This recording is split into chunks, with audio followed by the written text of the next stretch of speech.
Сәлеметсіздер оқушылар, 93-ші сабақты бастаймыз.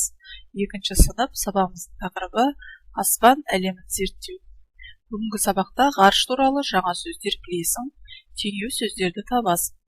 Өз бетіңше ғарышқа қатысты сөздер жинақтайсың, түсіндіресің. Бірінші тапсырма, телескоп деген сөзді естіп пе едің? Телескоп. Астрономдар аспан денелерін зерттеу үшін әртүрлі телескоптарды пайдаланады.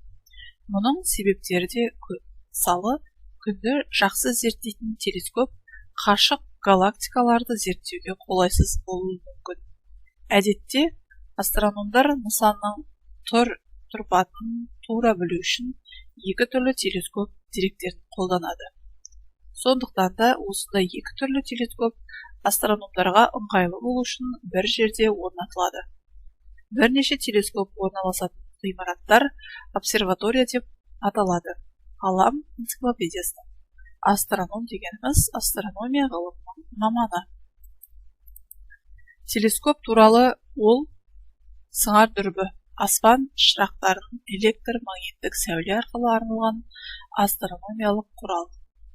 Телескоп гаммалық телескоп, рентген, ультракүлгін, оптикалық, инфрақызыл және радиотелескоп, оптикалық сұлбасы бойынша айналы линзалы және айналы линзалы телескоп болып бөлінеді. Екінші тапсырма, түсініп оқы. Киіз үй мен обсерватория. Киіз үй жұлдызды түнгі жайлауда, обсерваториядай. Болады теңеу ойлауға, кәдімгі бос үй ұядай. Түңліктен көкке қарасаң, жарқырап жұлдыз тұрадай. Мұзафар Әлімбай. Үшінші тапсырма, өлеңде ақын киіз үйге ұқсатады. Теңеу сөздерді тап. Өлеңде ақын киіз үйді обсерваторияға ұқсатады.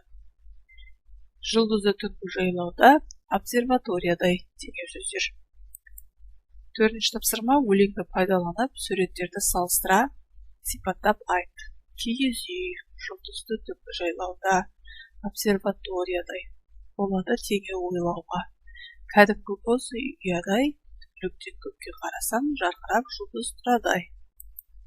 Бесінші тапсырма, ғарышқа қатысты сөздерден өзің анықтамалық жаса. Ғарышта еш дыбыс естілмейді, өйткені дыбыс толқындарын тарататын ауа жоқ. Жер әрбір минут сайын 19,3 мың шақырымға жылжиды. Қарапайым автокөліктен күнге жету үшін 212 жылдан астам уақыт керек.